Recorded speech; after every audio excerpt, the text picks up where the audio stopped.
everybody, and welcome back to another episode on the HermitCraft Feed the Beast server. Yeah, guys, welcome back.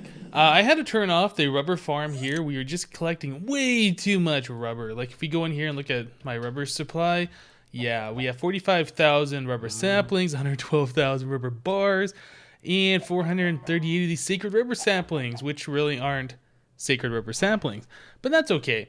You notice in my inventory I actually got a bunch of stuff here. I've been making some HSLA steel ingots. This is from HermitCraft. It's actually a mod we have not looked at all in FTB Beast Monster, but that's something that I want to change today. So over here I have a blast furnace, and in this blast furnace I put in 9 stacks of iron, and it's making HSLA steel ingots. And you need to put in gunpowder, coal, and sand, although it's not touching this gunpowder, so you probably don't need that for making the steel. But according to the HermitCraft book, this guy right here, it said you needed to do that. And in fact, if we click this little question mark, it says in this text here that you need to put that stuff in there as well. So you need to heat the blast furnace up, and I put a piece of lava underneath here. We just look real quick. Oh, that updated. Now it's actually glowing red. But yeah, just some lava underneath it. Go ahead and put this back, make it a little safer around here. Yep, and so you put the lava underneath it, and then the temperature starts rising. It starts at pretty low, like 40 C or something, and it goes up all the way 640, and then it starts making our ingots. So I'm making a whole bunch of this steel, the HSLA steel, because there's things in HermitCraft today that I do want to look at. But before we do that, let's take a look at our glowstone maker over here. I did make some changes. As you guys pointed out last episode, the liquefied glowstone, or the energized glowstone, or whatever it's called, I think it's energized glowstone, it floats up in the air. So the way I had it before is I had the source block like right here, and eventually it floated up, turned into a piece of glowstone, and then it was destroyed, and then we didn't have our generator anymore. This has been going now for the last 2 days straight. I haven't had to touch it. It's just been going, and our glowstone source block is still there. So you just need to move it back 1 block, put a block on top of it, and then I'll just kind of flow over to the side and up, and that will make your glowstone. I've also changed this. As you can see, the turtle is no longer breaking it. I figured it's probably better to collect the glowstone as the full piece instead of having the turtle break it. It seems like whenever we use glowstone, generally we're going to use the full blocks anyway. Let's take a look at our supply. Right now we have 17,000 pieces of glowstone dust, 78,000 pieces of glowstone blocks. Wow, that's a lot. Yeah, this is really great. I ended up making a new Breaker Plus, and this Breaker Plus has Silk Touch on it, so we can collect all blocks that are in front of it. So that's what we're doing. The Breaker Plus ejects the blocks into an inventory, which is this Tesseract, which goes over to the ME system. So yeah, pretty cool. The turtle, I had to change the program. Let's take a look at this real quick. Edit glowstone. So now what we're doing is we're in the same loop, and if the turtle detects a block, then instead of doing the turtle.dig, it is setting an output, it's setting a redstone signal to the top, turning it on, waiting 0.1 seconds, and then turning it back off. So just doing like a quick pulse, which sends a redstone signal over to our Breaker Plus, which breaks the block that's in front of it. Otherwise, if there's no block in front of it, it can't detect a block. We just sleep for half a second like we did before. So pretty simple. In fact, I could probably make this, instead of spelling out redstone, I think we can just do rs dot. Just like that. There we go. A little bit cleaner, I guess. So we can save, exit, and just reboot the computer. Control R, hold that down. It reboots, and yep, we are continuing to grab all the glowstone. Yeah, I like this thing. There's probably other ways to do it. Like I said before, the Breaker Plus is pretty expensive. You know, unless you're fairly into the game and you have lots of resources, probably not the best way to do it. I would probably stick with the original way, with the turtle just breaking and collecting glowstone dust, and you can craft that into the blocks. But yeah, I figured, you know, we got 17,000 pieces of glowstone dust. Let's just collect the full blocks. So yep, that's what we're doing here. Okay, so like I said, this has been going for about 2.5 days straight now. Nothing has broken on it. The glowstone is still there. It's still producing, so we're all good in that department. Okay, so HLSA steel. Yeah, there's a cheaty thing. Well, I don't know actually if you call it cheaty. You guys will decide when we get there. There's a cheaty thing in HermitCraft that I want to look at today. And if we do HermitCraft, you can see there's a whole bunch of stuff in here. There's bedrock stuff, there's motors, there's gears, there's all sorts of things in this thing. I haven't even explored 5% of this mod. I haven't even looked at 5% of this stuff. What the heck is a cannon key? I have no idea. There's so many good things in here. You can make steel chest plates and things. Yeah, springs, and I don't even know. So much stuff in this mod. And there's 4 pages of it too. Lots of things to see and explore. But the thing that I want to look at today, let's see if I can find it in this mess of all of these items. It's probably not going to happen. I should probably just type it in. It's called a spawner controller. Is that this thing? Nope, that is an EMP machine, whatever that does. Yeah, let's just type it in. Spawner controller. This guy right here looks like almost like a hat or something. Spawner controller. Hold shift for power data. Minimum power 131 kilowatts. Okay, so to make one of these guys, we need a work table, we need base panels, we need obsidian and glowstone, which we have a lot of. Gold ingots. Why does it say ingot gold on there 5 times? I don't know. Circuit board, which is just shaped crafting, looks like. Okay, so we can make an ME pattern for this. Yeah, this uses the HSLA steel. These base panels, HSLA steel, and that's just regular crafting as well. I don't even... How do you make a work table? How is this even done? HermitCraft work table. Now, not to be confused with these other guys, we need the one from the mod. Okay, so this is more HSLA steel, stone slabs, redstone bricks, and crafting table. I don't even think I showed you guys the blast furnace, the recipe for that. I think it's 1 piece of redstone surrounded by stone bricks. So 8 stone bricks, 1 piece of redstone. Pretty sure. Let's just look. Yeah, this guy right here. Yeah, that's right. And then what is this? Oh, you can also make it on the work table, I guess. But yeah, I just did the shaped crafting. Okay, well, let me go ahead and build a few more pieces that we need. We need to make the work table, and I need to make the spawner controller and things like that. Get a few more pieces together, and we'll be right back. So I've been doing a little bit of crafting here, and I have made some progress. I've also set up this blast furnace to be pretty much automatic. Well, not really. It's ejecting all the items through this item duct and sticking it over into this chest, so it can continue to do what it can do. Since this only has 3 spots in here, this will fill up, and I believe this thing stops. So yeah, just an item duct to suck out the HSLA steel with a lever on it, and pretty simple stuff. Okay, so I've also made this magnostatic engine, this guy here, and this requires a redstone energy cell, some lead ingots, silver ingots, base panels, shaft unit, and a redstone reception coil. It's not too difficult to make. Probably energy cells the hardest deal out of all of them to do. The magnostatic engine is really great. This takes RF power and converts it into the HermitCraft power. This is what we want. But we need an upgrade to the magnostatic engine because this won't do what we need it to do to power the spawner controllers. It'll provide some power, but we need a whole lot more power than that. So what we need to do to convert this to more power is make something called a CVT. So let's look at CVT, this guy right here, CVT unit. And yeah, this requires a whole bunch of stuff. So it requires shaft bearings, which is a whole bunch of ball bearings wrapped around 1 HSLA steel ingot. Ball bearing, you get 8 of those for 2 steel ingots or HSLA or whatever. You don't have to use the HermitCraft specific ingots on this one. It requires a bedrock shaft unit, which is 4 pieces of bedrock dust and a shaft unit. Shaft unit is just 3 HSLA steel ingots. You get 3 shaft units.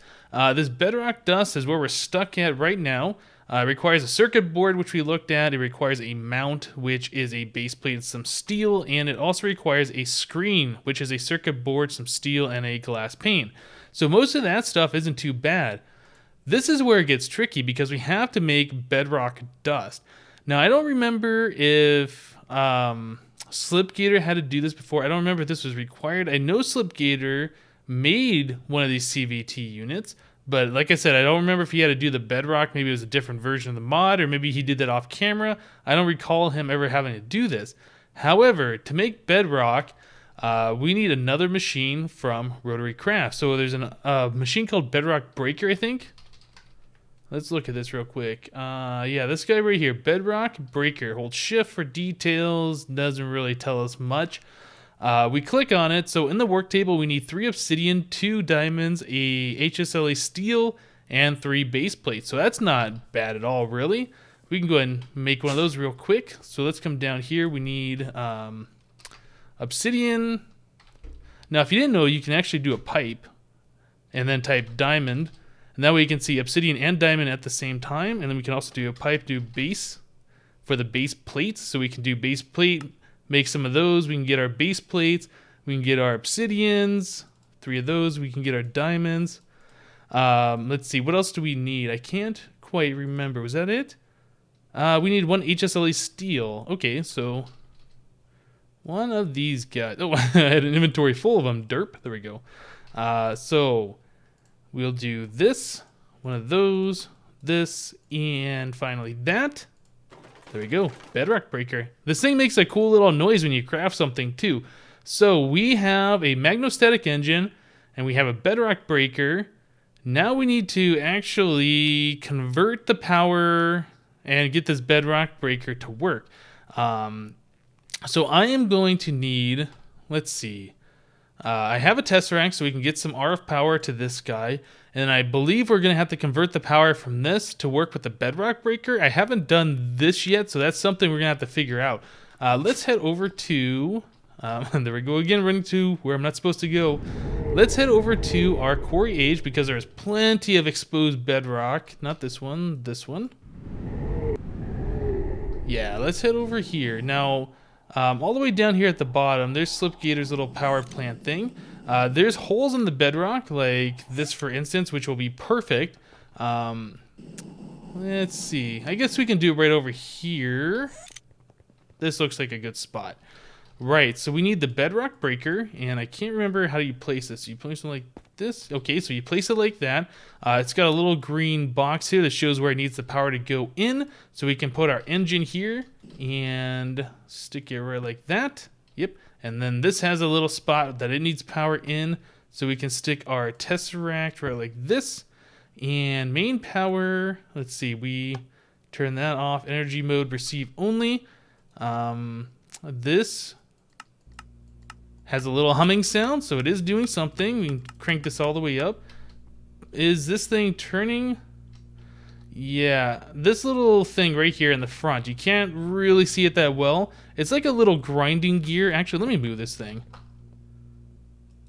See this thing? This thing is supposed to turn, and it won't turn unless we provide it the correct amount of power and torque. And I'm pretty sure this magnostatic engine by itself does not provide enough torque to make this thing work. So what I need to do is make some kind of a power converter that'll convert this engine, the power that this engine makes, into torque, so this thing can work and break this bedrock. That's something I need to look up. I'm not sure how to do that, so give me a few moments and I'll be right back. Alright guys, so I figured out what I needed to do to convert the power from the magnostatic engine into enough torque to run the Bedrock Breaker. We had to create another item here called a worm gear. This guy right here. If we look at this, it's not too terribly difficult to make. We need a mount, an HSLA steel gear, 2 shaft units, and a worm gear, which is another HSLA steel gear and 2 shaft units. So pretty easy. Sorry, cow gotta go. So let's go ahead and get this stuff going. So we need to put down the Bedrock Breaker. Let's stick this guy right here, so it is now facing into this bedrock. We need to put the worm gear. Let's see, I might have to put down a block or something to set that on. Do I have anything? I guess I can use the engine for now. We will put the worm gear, let's see, right like this. Let's grab our engine back. This guy needs to go right here. We will go and crank this all the way up, and we need to provide a little bit of power from our Tesseract, and that should make everything happy. So there we go. You can see right now that this thing is turning.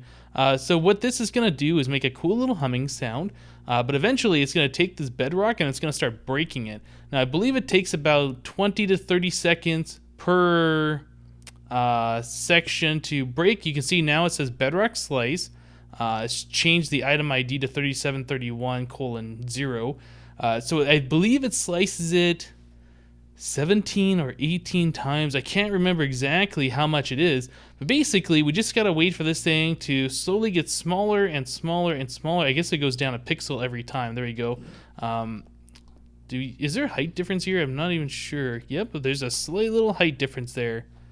Very cool. But yeah, this is going to take a little bit of time. Once it gets done destroying this piece of bedrock, you just right click on the bedrock breaker, you get some bedrock dust, and then we can continue on doing what we need to do. So give me a few moments here. Let's wait for this thing to finish up, and we'll be right back. And there it goes. Awesome. All right, so the bedrock breaker looks like it can break bedrock quite a few blocks in front of it. I think it's only 4 in front. I don't think it'll be able to do this guy over here. But yeah, that's pretty nice. So you can just kind of set it and forget it and just let it eat up the bedrock as you go. To get your bedrock dust, all you gotta do is right click this guy a couple of times to get all your pieces out of there. And there we go, we got 16 pieces. Did this do anything? Oh no, it is still getting this one. This is now a bedrock slice, so maybe it's further than 4 blocks in front of it. I'm actually not sure. Maybe it's 5 blocks. Maybe this will be the last one. I don't know. But yeah, we got all the pieces we need. This is the last thing we're stuck on to get the CVT thing going. So we needed these bedrock shaft units, which is a shaft unit wrapped in bedrock dust. I would like to continue to collect this stuff. There's a lot of cool stuff we can do with the bedrock. That I was looking around in here at. You can make a bedrock sword with sharpness 5 and looting 5. Wow, looting 5, that's crazy. 2 pieces of bedrock ingots and a shaft unit. The bedrock ingot is just a steel and 4 bedrock dust. So we need 8 of that. Or we can do it in the blast furnace or the induction smelter. Either way, we need 8 bedrock dust and 2 steel ingots. And we can make a crazy great sword. This might even be better than this sword that I have here. I don't know. What is plus 12 attack damage? What is a diamond sword? What is that normally at? This is plus 7, so maybe it's like a diamond sword with plus 5 on it. So I don't know. Is that much better than this thing? Maybe, maybe not. I'm not exactly sure. But the bedrock items are unbreakable, which is really cool. What else we got here? We have a bedrock shears, which is pretty awesome. Again, it takes 2 of those bedrock ingots. We have a bedrock pickaxe with silk touch on it. I'm not sure how fast this thing goes, if it's like diamond or maybe it's instant, no idea. There's an axe and a shovel and a hoe. None of those are very cool. We have bedrock boots with feather falling, projectile protection hat, blast protection body, and fire protection leggings. Those seem like they'd be okay. Maybe if you were just playing Rotary Craft on its own in a vanilla world or something, but there's much better stuff than this as far as armor goes. But that sword, this is something that I'm really interested in getting, so I think I'm going to collect a whole bunch more bedrock dust so we can do something with that at a later time. But yeah, I think we are pretty much set for now. I'm just going to let this thing run. Let's head back to the base and start working on what I wanted to work on. So yet more rotary craft machines have to be made. What we got set up here is our same magnostatic engine going into a grinder. Let's look at the grinder real quick. We have to do this on the work table, so it requires a saw, HSLA steel, some base panels, more ingots. The saw is another steel gear and some more ingots, so you need a lot of HSLA steel for all of this stuff. But as we saw, it's not too terribly difficult to make. So what we're doing is we're grinding up canola seeds. These are rotary craft specific items, and what you can do to grow those, you just find it in the tall grass. So we can do canola. I have quite a bit of it right now. Let me go ahead and get rid of like all these plants that we have here. We've seen super growing before, but yeah, canola is able to be super grown. Unfortunately, it does not work with the grinder. I'm sorry, the harvester. You have to manually harvest this stuff, which is fine. You get quite a lot of the canola seeds from this. And then also you're gonna want the watering can to water right on the lily pads of fertility. So let's do that. And you can just watch all of this stuff just grow real fast. It's so awesome, I love it. I have the particles turned off, but yeah, normally you'd see the watering can with the little water particles. So I can just go ahead and collect all this stuff, and we'll have quite a lot of canola seeds here in just a second. Yeah, so now we got stacks and stacks and stacks of the stuff. Unfortunately, I don't think there's a way to automate it using MFR. There might be some other way you can do it. I'm not exactly sure how you would do that. But yeah, that's a pretty good way to get that stuff. Let me go ahead and replant all these other seeds that I have. Again, doing the nether seeds and the ender seeds. The ender seeds is great for getting all the ender pearls that we need without having to worry about killing endermen. And the nether seeds are for nether quartz. So how are we doing over here? We needed a couple of buckets of this stuff. We have almost 2 buckets. Let me go ahead and make some buckets. I got 2 of them already made. Great. So let's do this. I assume right like that. Okay, so there's a lubricant bucket. And yeah, we should have a second one. There we go. 2 lubricant buckets. Great. So now we can do what we need to do. So what I want to do is hook up the CVT units with a magnostatic engine, just like we're doing over there in a Tesseract to power it. We could also use power converters and a solar panel just to do that as a standalone thing, but the Tesseracts are probably the easiest way to do it. So I've also made some belts. Let's take a look at the CVT unit real quick. We look in here, it's got a lot of crazy stuff going on. It's not that bad. You need these belts. Let me show you the recipe for these guys. The belt is HSLA steel wrapped in leather. You get 2 of these. So I made 32 recipes to get 64 of these belts. In here, you can right click and place these guys. And the more of these slots you have completely full with the belts, the higher you can do this belt ratio. So for right now, I think I can do a 16. But if I try and do 17, it's going to be red saying, hey, 16 is the highest you can go. So we can do that. Now, if we fill up this bottom spot all the way down here, we can go as high as 32. Whoops, 32. And then we can also change it between torque and speed, whichever way we want to increase. So this is great. One of these completely full of belts is what we need, but it's actually not quite as fast as I would need it to be. So let me go ahead and double click the, oh, can I shift them? There we go, got them all out. Aha, so that's how the CVT unit works. It actually increases the power going in, it converts it, either makes the power faster or more torquey, whichever way you need it.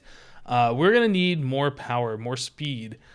So I think what I want to do at this point, I need to go get myself a spawner for putting on the spawner controller. Now, what kind of spawners do we want to do? There's easy spawners to get in the Twilight Forest. There's blaze spawners in the nether, or we could create a Mistcraft world with a nether fortress to collect one. We could... Let's see, what else? I don't really know where there's any overworld spawners, like spiders and skeletons and zombies. So I think probably what I want to do, let's go into the nether, let's go hunt down a blaze spawner, and let's have a little bit of fun with this. Alright guys, let me do that, and we'll be right back. Alright guys, I'm looking at the minimap, and I'm seeing there's a whole bunch of bats on it for some reason. I have no idea. Are those like the fire bats or what? Why are there so many bats in the nether? No idea. Oh, there's a spot up here. I'm not seeing bats this way. They must be below me somewhere. I hear bats. Oh, there's chests and stuff. What the heck? Why are there so many bats in here? That is weird. Yeah, okay. Well, I was thinking there'd be like nether bats. Oh yeah, look at that, nothing in those. Okay, so somebody's already been through here. Right, so what I am currently looking for is a blaze spawner. And I'm not sure, but it kind of looks like that might be one over this general direction. Let's take this off full screen. I haven't, oops, did I just throw my sword? I haven't talked about this before, but there is an item in Java. that can pick up spawners and chests and things. It is called a advanced dolly. A dolly can pick up the job of barrels, but the advanced dolly can pick up chests and other things like that, like spawners. Unfortunately, I'm not seeing a blaze spawner here. I just thought it was kind of interesting that there are all those bats on the screen. So I think I need to go find myself another nether fortress. And it's very hard to find them on this particular map unless it'd be out here in the lava. So let's see, we just came from here where the nether fortress was. We kind of got to use this map because this will show us better. Yeah, I think I'm just going to go north for a bit, see if I can run into one, and I'll be right back. Alright, so I found myself another nether fortress, and I see a chest right there. It was just a little bit north of where we were before. Oh, 2 chests. Aha!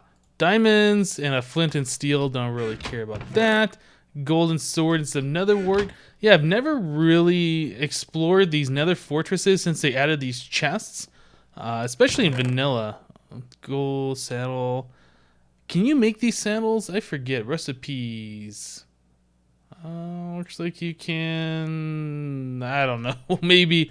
I guess I'll take it anyway. I think there's a way that we can get saddles pretty easily. But let's take a look around here. We're looking for a blaze spawner. And I gotta be careful because in the nether. Oh, there's one. In the nether, my power armor overheats really fast.